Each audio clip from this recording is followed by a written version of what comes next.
Hi everyone, welcome to another episode of our travel podcast, Where to Next.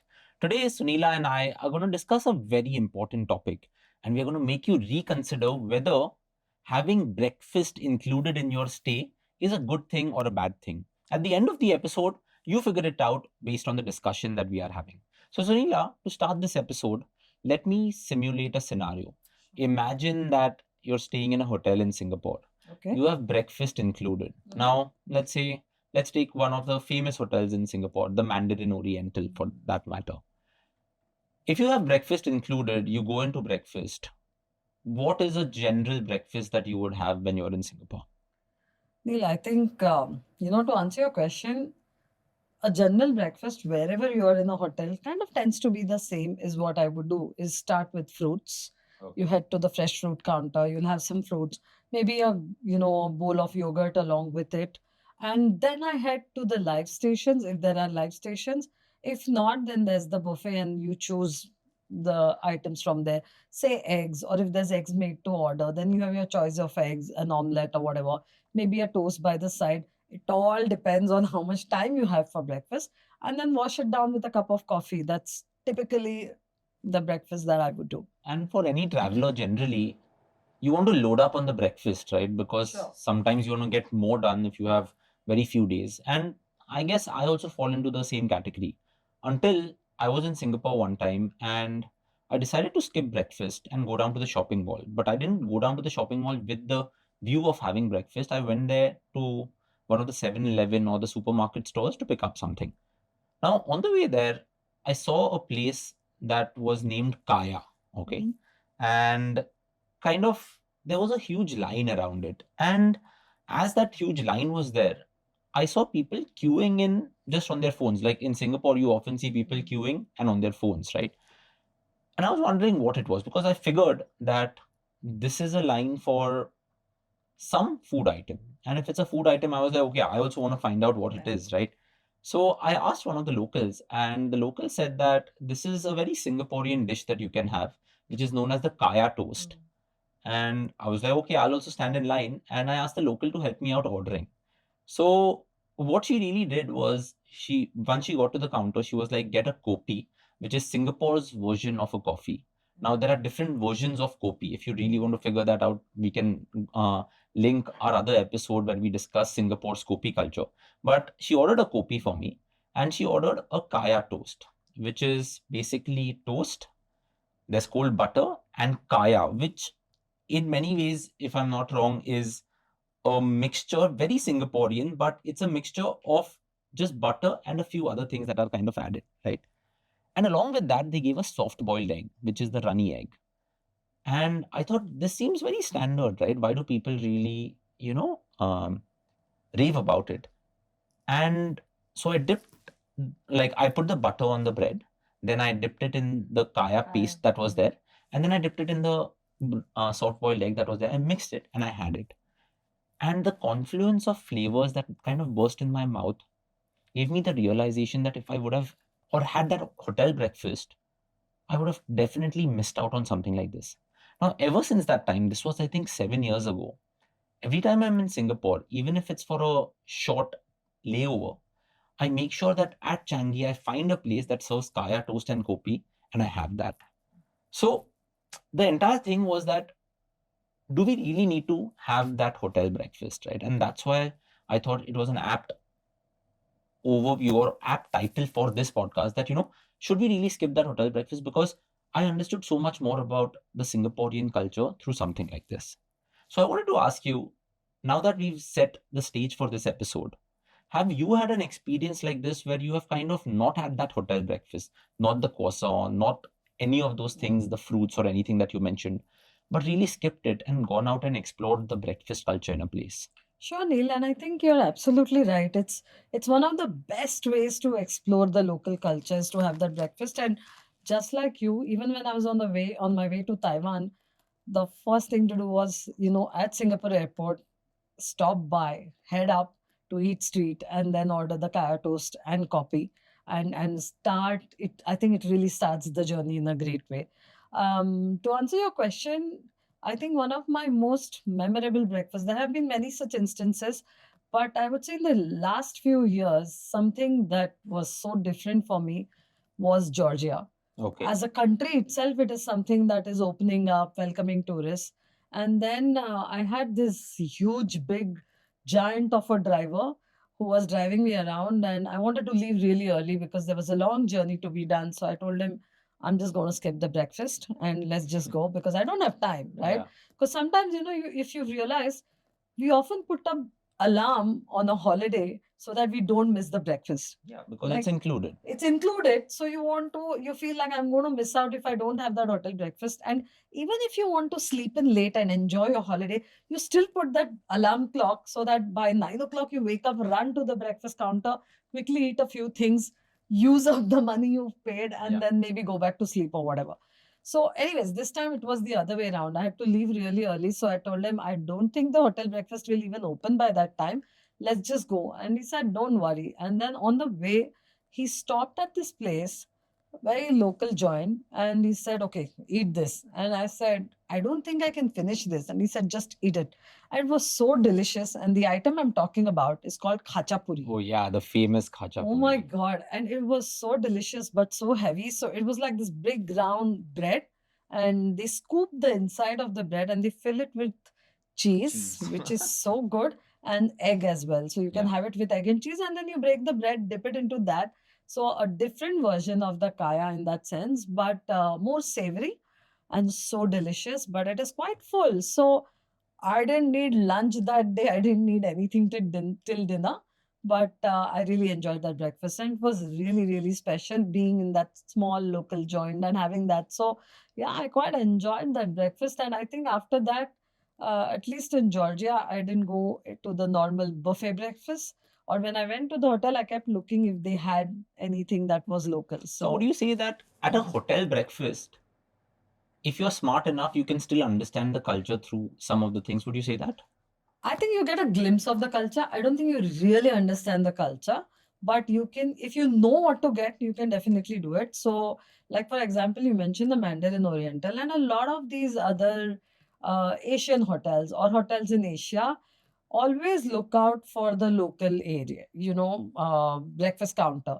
There often is at least one counter where there will be some dim sums, or there will be a hot pot, or you will see a soup, or actually a whole fried rice also. Because a lot of the hotel breakfast, why they're so popular, is that it's like lunch.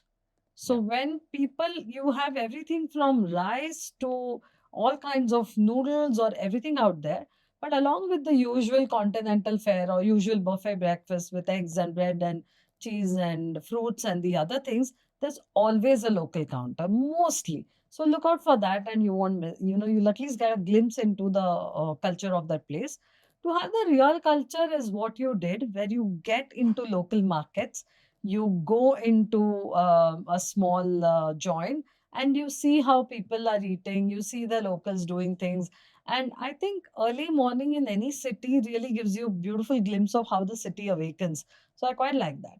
Yeah, I quite agree. But I would like, of course, I know that I started the episode by saying that skip that hotel breakfast. Mhm. But one place where I would say don't skip the breakfast is Japan. And especially Mhm. if you're staying in Japan in one of the traditional inns, which are called ryokans, right? Yeah. So in the ryokans, it's a hotel, but it's kind of a hotel which is very traditionally Japanese, Mm. where you're sleeping on those tatami mattresses. And in the mornings, they give you a breakfast which is known as the ryokan breakfast. Mm. And if I were to put it simply, it is like a breakfast thali that they are serving you. Hmm. And what you would really get in that breakfast is steamed rice. You'll get miso soup, you'll get fish, you'll get pickles, you'll get a Japanese omelette. Not the Japanese omelette that, we see videos of where there is a bowl of rice and they cut the omelette and it just falls off and there is ketchup on top. That is omu rice. But this is a very different kind of Japanese omelette, one of the softest omelettes you'll probably have ever in your life.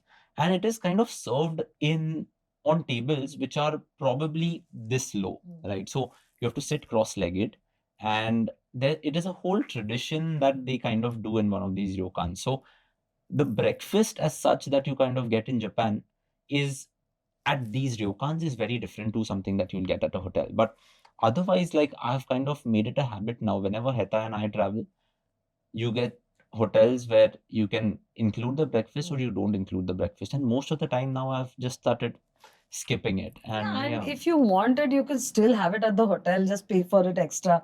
So I think that's a better way that, book the room without the breakfast. And if you really need it, you can do it. But Neil, one question. In Japan, you also need to tell people about the size of the dishes that come in. Were they large size or were they like small tasting kind of So, size? I mentioned it as a breakfast thali, right? Mm. So, if you look at independent items at this ryokan, you kind of will get very small pieces, but all of them done together, it is a fulfilling meal. So, the the idea of these ryokans is that the ryokans are run by families, and the families want to really bond with the people who are staying with them at the ryokan. So they will definitely try to converse with you in English. Their English is probably not as good, and you're trying to use sign language all the time. But one of the best things of that ryokan breakfast is that it is designed keeping in mind how much you can eat. Unlike at a hotel breakfast when I would go and I love dumplings, I'll just keep having dumplings all the time. But over here, the quantity of the rice served, the quantity of the soup served, the pickles that you have, there'll only be 5 or 6 pieces of pickles. So it is designed in such a way that it is not going to make you feel bloated, but you're also not going to be left hungry. So Just satisfied. exactly. Actually, you spoke of homestays, and I know you have a list ready, but I want to jump into a similar experience I had in another kind of a homestay on the other side of the world. And this was in Morocco, Yeah. where I stayed at a riad. So, riads are also these, I would compare it always to a Rajasthani Haveli. So, beautiful homes that are still running because people have turned them into homestays. And I was staying at one such riad, and then the breakfast was served by the owner of the riad or by that family. And it was in the courtyard. So the riad is surrounded from all sides. The ceiling was all open and beautiful mosaic tiles everywhere. There's a fountain running, lots of plants. So very, very pleasant. And what I really enjoyed was that there were such few people because a riad only has 5 to 6 rooms. Yeah. So you have all the attention in the world. And then they got me a shakshuka, which was made in the tajin. The tajin is the local Moroccan plate where it's triangular, and then they had cooked eggs in that. And then they got fresh Moroccan mint tea, which was also sweet but quite nice. And the bread was being made as per order. So, like, I could literally see it coming from the oven, and I cannot forget that experience. And of course, Moroccan coffee is great too. So, it was one of the really very nice special experiences where the hosts are with you, and it's like inviting someone home and feeding them, right? So it was quite special. So I found that quite similar to your experience with the ryokan. And you mentioned the shakshuka. I guess the shakshuka is famous. No, well, Morocco is more Africa, but the shakshuka is also famous in Turkey, in Dubai, Abu Dhabi, also, right? But I think it kind of differs, don't you think, in with each place, right? I think you were served here in a very traditional pot, whereas if you go to Turkey or maybe even to Dubai, they'll just get the pan and keep it in front of you. So I think that's very cool. If you really think about it, we've discussed, say, 4 or 5 places where you can kind of have different types of breakfast. But there are many common factors out here, right? Like the Japanese breakfast had an omelette, whereas the kaya toast had the soft boiled egg. The shakshuka is also a soft egg, but then it's more like With the a tomato a sauce, grilled egg and peppers, all of and that. yeah. You know, if there was once a time where one of my friends, who's probably one of the most famous bakers in India, I asked her that, if there was one ingredient that you can never eliminate from your kitchen, what would it be? And her answer was, you know, you can throw out everything from your kitchen, but you can't throw out eggs. Because if you want to bake something, if you want to have a great breakfast, if you want to bake any of the dishes around the world, the egg is just such a versatile thing that you can have different things, right? Say, as I was researching for this episode, I came across so many different things where there is the Spanish omelette that you can have. I spoke of the Japanese omelette that you can have. If you kind of go to Surat in India, you'll get the Surti eggs that you can definitely have. In Mumbai over here, we have the anda pav that you can have, the anda bhurji that you can have. Similar to Akuri. akuri Parsi on toast, akuri which is a that you can Parsi have. thing. Masala omelets for Masala omelette. Then the most boring egg form, which is sunny side up, also is something that you can have. So the egg kind of is a very versatile dish, and you'll probably find it on all breakfasts around the world. So my next kind of question to you is that when you go to Australia, right, and it is more connected to you saying that, if you go out and really have breakfast at a local store, you kind of understand how a city awakens. So, have you ever had an experience where you've kind of picked up breakfast on the go? Like, all of these things that we have mentioned are like you're sitting down and all of that. Any breakfast item that you have picked up on the go, but that kind of still reminds you of it? I mentioned Australia, we'll come to that a little later, but yeah, I just thought I'll to ask jump to your question, well, I have picked up, but not that I really enjoyed it or remember it too well, because it's McDonald's, picking up the McDonald's, hash brown the and hash brown and the egg burger that they have. yeah. It was more not out of choice, but out of convenience. Mhm. And when you're driving through, or when you need that drive through and a quick pickup, you don't have time.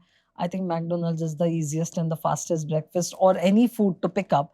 Not that you like it. In fact, it's been years since I really had a Mac, but yeah, I think that was something I would say I really picked up quickly.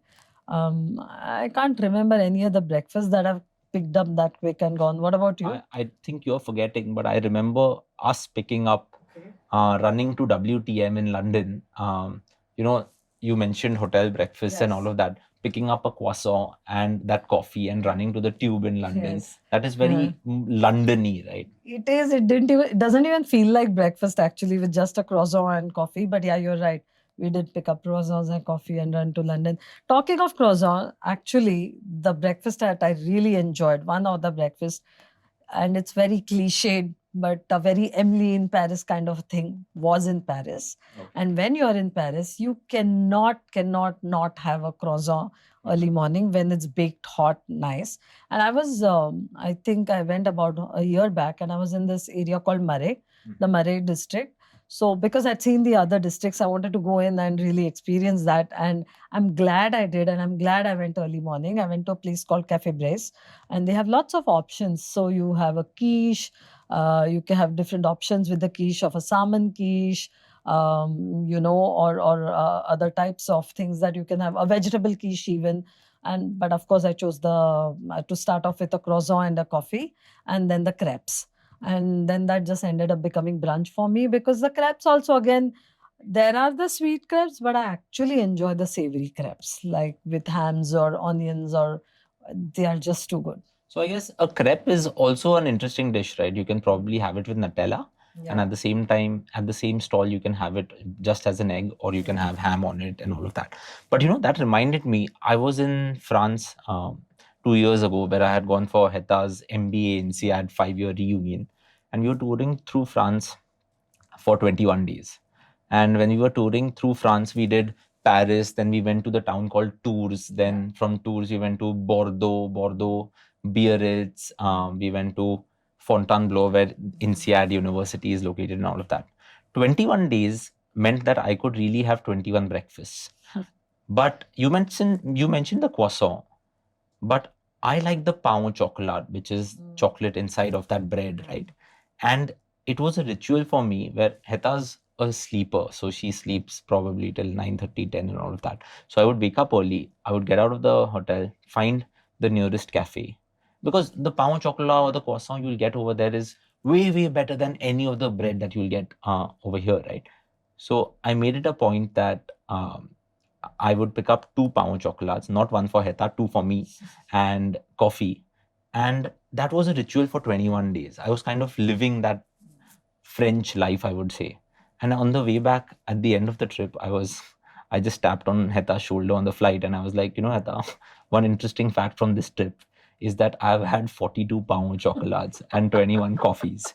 So I would have piled on the kilos for sure, but that's the thing, right? Like, you kind of like, you have to give in. Come on, you're exactly on holiday.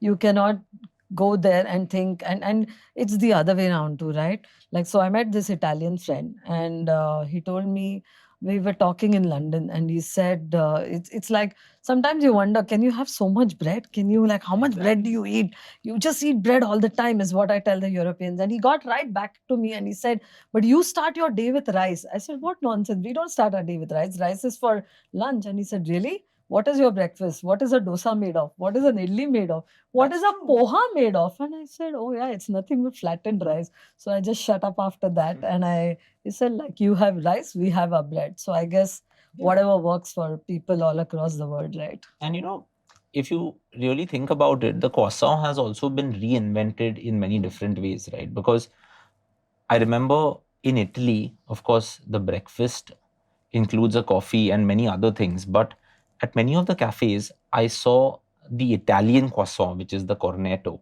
And inside of the croissant, there is kind of jam or cream.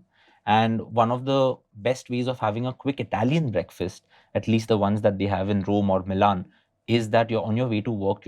You're probably going to pick up a cornetto and a cappuccino. Cappuccino, of course, frothy coffee, but the cornetto is not just the plain croissant, but with jam inside it. So that's there. Yeah. If you fly a casa right now, they have reinvented the croissant in a very different way, where the croissant has become a sandwich. And I think that tradition is kind of picking up in India, where you're finding many croissant sandwiches. There are different versions with paneer croissant as well, right? Yeah. But on the topic of Italy, you know that most Italians, of course, it's changing now, but traditionally, Italians would have cappuccino only for breakfast. Oh, yeah? So it is a little wrong for them. They would stare at you if you have a cappuccino at mid-noon, because cappuccino was considered a breakfast item. Yeah. And then later in the day, it's usually the small espressos or doppios or cortados or whatever else. But traditionally, never a cappuccino after breakfast. Of course, things are changing and the world is becoming more global. So it's changing. But yeah. Yeah, that's very interesting. So that was croissant. You mentioned rice also, and how we have rice for breakfast. And that friend of yours kind of got you to build, like, understand that you really are having rice. But thinking of rice and thinking of different destinations around the world, what are some of the rice breakfast dishes that come to your mind? That, yeah, you might have to think for it, but I guess there are many. Honestly, India comes first to my mind, because down south from, I think, Mumbai downwards, all kinds of neer dosas and rice pancakes, even the bhakris that we make along the Konkan region are all made from rice. So there are a lot of these things that you see there. I guess some of the rice cakes that you find in Asia are also something. Southeast Asia has a lot of rice for breakfast. And not just that, but we mentioned, like, usually even the fried rice or egg fried rice is something you see early morning for breakfast as well. So generally in Indonesia, the nasi goreng is a famous, is a very famous fried rice dish. Of course, nasi goreng is fried rice, right? But it is with shallots and shrimp and peanuts, all of that. I think it has peanuts also. And the tradition, at least in Bali or in Jakarta, is that you have that with satay skewers. And that may seem like lunch. And you mentioned at the start of this episode that a lot of the breakfast dishes can be considered as lunch dishes, or lunch dishes become this. But as I've traveled through Southeast Asia all of these years, at least in my early years, the first 15 years of my life, I would go on to the breakfast and I would look for everything. And dumplings or the dim sum is like a personal favorite. But something that I would really get turned off by was rice porridge. And in Asia, you will see rice porridge everywhere. So as I went to university in Australia, I asked one of my Asian friends that, dude, what's wrong with you guys? How can you eat rice porridge? It tastes so bad. And he's like, Neil, you don't like it because you don't understand how to eat it. So I was like, what do you mean? And then he kind of told me that the rice porridge, the porridge that is in that vessel, is just the first dish. It depends on the condiments that you kind of add to it. And then he mentioned to me how you can probably get the bird's eye chili, put it in soy sauce or fish sauce, then add a little bit of that, add a little bit of shallots, add a little bit of coriander or say green onion to it. If you like meat, you can probably add certain things. If you like tofu, you can add certain things. And that kind of, becomes the dish. So I was like, okay, the next time I'm going to try that. And I went and tried that the next time. And suddenly that dish went from being one of the most boring, bland. bland dishes to one of the most flavorful dishes, right? And that kind of cements that one fact, right? That if you find something off-putting, I would still recommend tasting it, because there are chances that you might unearth a gem which kind of moves past all of those, SEO focused articles that you see, right? Because nowadays, if you want to really find what to really eat, you kind of are searching on Google, and Google will throw you the regular items. But if you want to go out of your comfort zone, this rice porridge thing was kind of a thing that came to my mind. What You else? mentioned nasi lemak. I'm just going to button here. Nasi goreng. Nasi goreng. Yeah. And one of the best places to try this, of course, is Malaysia. And another tip in Malaysia is very often when we travel, like most Indians, when you travel, you're okay with the food, but what you really miss is the Indian tea, right? Okay. You miss, like, people who are used to tea in the morning, they want that chai in the morning. And what I found in Malaysia is that if you ask for teh tarik, it is as close to the Indian tea as it gets. Oh, yeah. Probably even better in some ways, because teh tarik is made with condensed milk. So they have tea and they have condensed milk and they mix it up and it turns into this nice frothy sweet tea, which is a little sweeter than most teas that we would have, but so amazing. And I remember the one of the first times when I went to Malaysia and we tried it and we said, wow, this is really like Indian tea. So I think that kind of, just satisfied everyone's taste buds that, oh wow, this is great. This is great. And after that, everyone just started asking for teh tarik everywhere that they went. So we should do an episode on tea experiences around the world, Yes. and a separate one on coffee experiences, because people often think that coffee is just cappuccino and espresso and a few other things, and tea is just chai or the English breakfast tea. But I guess So like much there more are to it. there are just so many things, right? But okay, coming back to breakfast, there are two things that we have still not covered. One is pancakes. Yeah. Another one is cheese and cold cuts. Which one do you want to take first? Let's go with the pancakes first. Awesome. So if you think about it, pancakes, I kind of associate more with the US and Canada, right? Because maple syrup and all of those things that kind of, overload you are the US and Canada, right? So pancakes is kind of a staple along with waffles when it comes to an American breakfast, right? And I remember you telling me that you went on a cruise with Sarah, and I guess at breakfast at the cruise, kids really want those waffles and pancakes. So that's one way of kind of looking at pancakes. But if you go to China, you will probably start getting savory pancakes, and those savory pancakes are often considered. I mean, if I were to draw a parallel, it's similar to an aloo paratha, but those pancakes kind of have different things. So a Korean pancake that you'll get in South Korea has shrimp, can have kimchi and all of that. But in China, you'll probably have spicy scallion pancakes and all of that. So that's one way of looking at it. Any other items you think of? Like japchae, the spring onion pancake is vegetarian and it's amazing and delicious and hot. So that's really quite stunning. I agree. I'm not a big fan of the sweet fat pancakes that you get, because the pancake is kind of tasteless on its own unless and until you load it with maple sugar or honey or cream or Nutella or all the fruits in the world or something. So sometimes it just looks good, but kids love it, I guess. So kids love that, and that kind of works.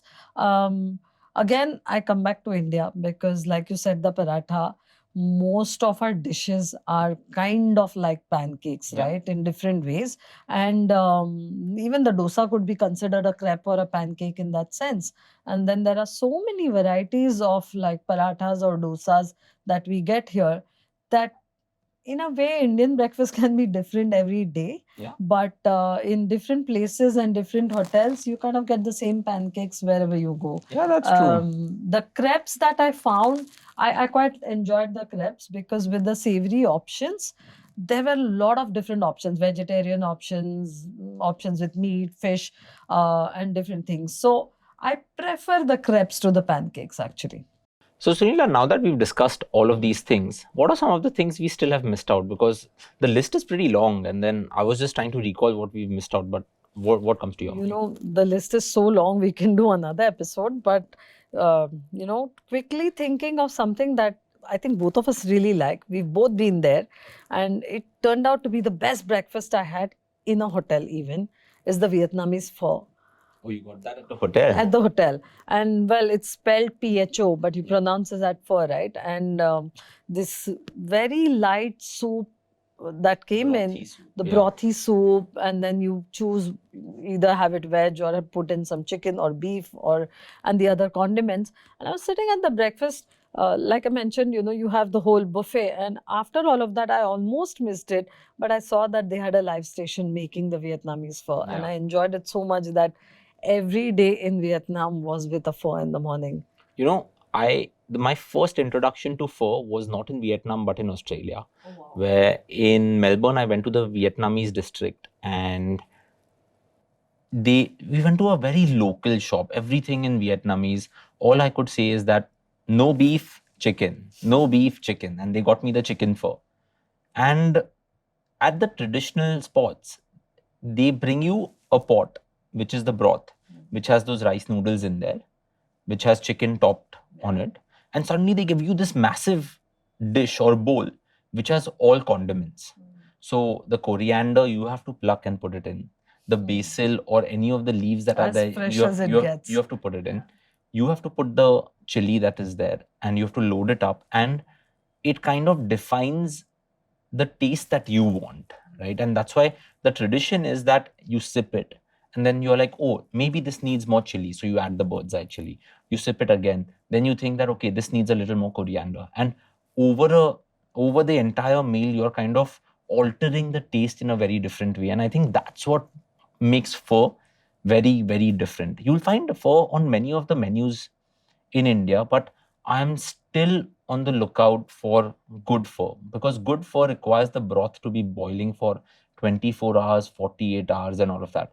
And of course, one of the Vietnamese chefs once told me that, the true magic of it is that we do not wash the vessel where the pho is made. So I'm not sure that that is very appetizing, but I guess it tastes good, right? So that and that's the thing. And he once told me a story where, and see, I guess this is legend because we've heard such stories in India also, where families running a restaurant for 87, 90 years, and the pho there is super popular, and suddenly one day someone new comes and decides to wash the vessels, and this vessel has not been washed for years, right?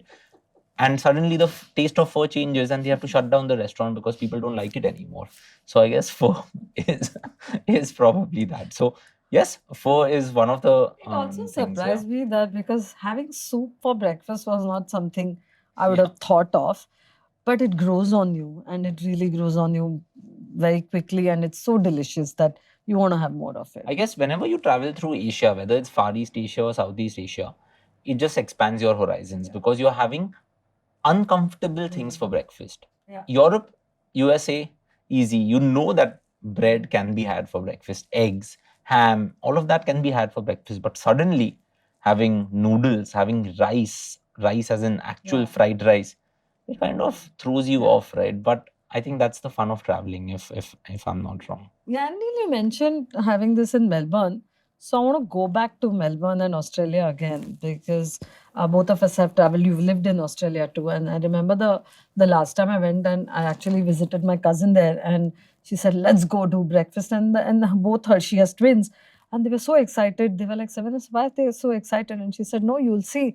And when we went in, it was like everybody was out for breakfast. It was this big thing, and the end of it, you ordered avocado on toast, which seems like such a simple dish. And I'm like, what's the excitement?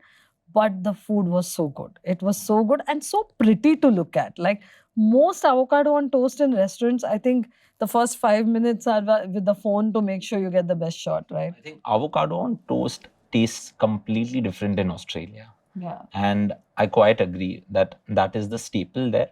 But that is the best avocado on toast you will have anywhere in the world. You can decide to have it with salmon. You can decide to have it with egg. That's probably the best. But also a bucket list item that for everyone who travels to Australia is to have a breakfast item that I think is probably the most disgusting thing in the world, is having Vegemite on toast. So Australia has Vegemite, and Vegemite is like a jam. And Australians love it. But I think it's wrong to call it jam. It's just disgusting. So it's, yeah, I don't know, but Australians love it, and Yeah. you'll see so many. If you just Google or you just search on but Instagram everybody has Vegemite, to try it. You're yeah, right. you have to try try it it once. once. And if Yeah. you want to get something for your loved ones and throw them off, get them Vegemite, because I've spent 4 years in Australia. I've lived there, and one dare that everyone gets if you're playing the truth and dare game is that you have to have Vegemite on toast, and you cannot leave a single toast behind because you have to have it entirely. If you So want to keep people happy at home, bring a Vegemite and a Tim Tam by the side, yeah, so they're happy. so have the right? Vegemite first, and Yeah, then have the Tim Tams. Okay. So chalo, from Australia, let's go east and get to South America.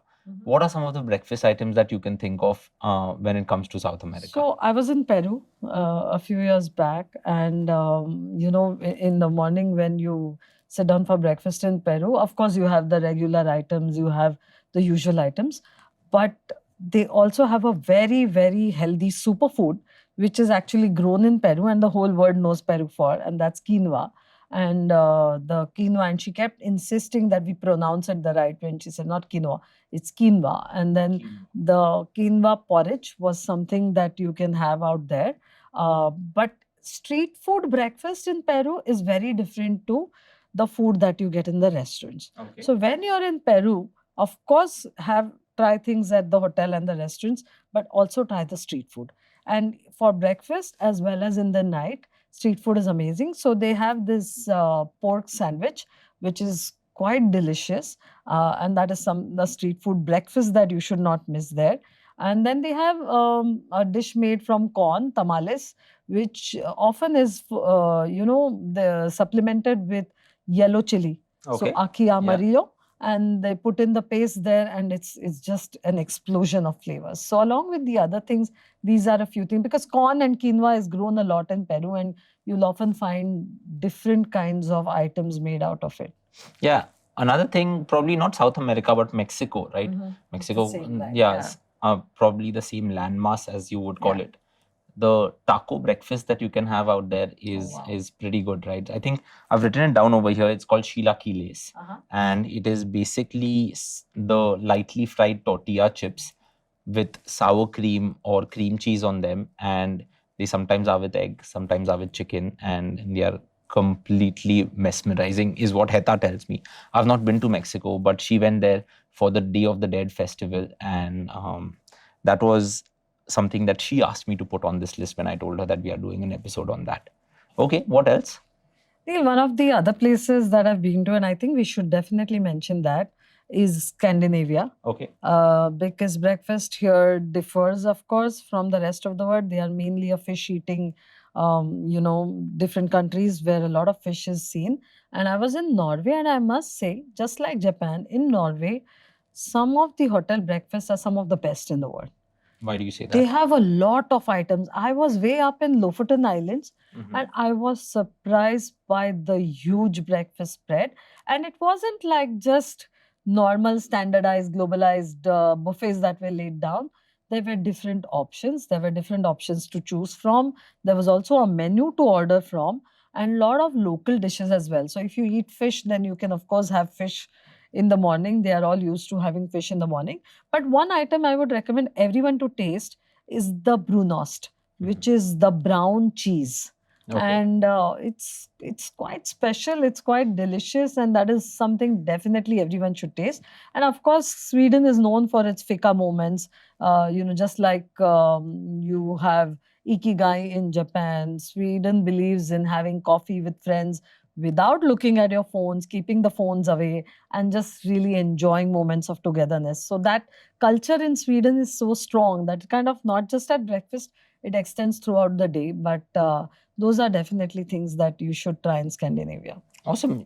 When I think of Scandinavia, I only think of the Norwegian salmon and the rye bread that you can get in Finland and all of that. But I didn't know that there was a lot of variety when it comes to the hotel breakfasts out there. Now, I wanted to end the episode with English breakfast versus American breakfast, because they are often thought to be the same thing, but they kind of are not, right?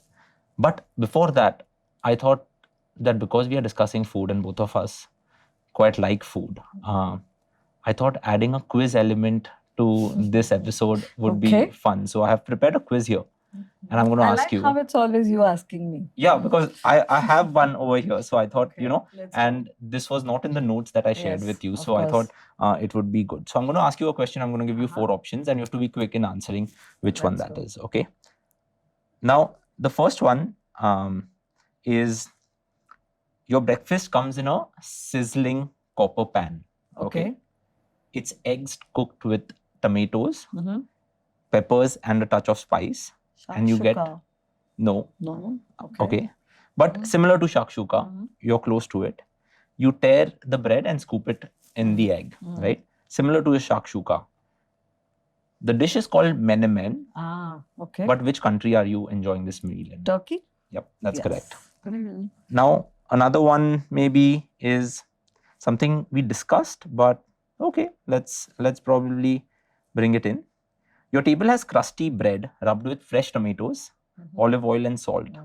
Maybe a slice of jam on top. The sun rises over the Mediterranean Sea. Where are you having this breakfast? Spain. Yes, and what are you Yes. having? I forgot the name of the dish, but it's quite famous out there. It's where they called just the pan con tomate. Right. Tomate. Yeah. Right. One final question, and that question is more related to the last things that we are going to discuss, but let me get to it. Your breakfast is indulgent, okay? It's a massive breakfast. Okay. It has eggs, it has sausages, it has baked beans, it has tomatoes, mushroom, and toast. Along with that, there is a steaming mug of tea that sits near you. Mhm. Are you having breakfast in Ireland, Scotland, US, or England? I would say England. Nope. It's the full Irish breakfast. Okay. So the Irish breakfast is a full plate of eggs, sausages, baked beans, tomatoes, mushrooms, and toast. And you add one more item, you're in England. You add 2 more items, you're in the US. So yeah, those were 3 So questions. what do we add to be in England?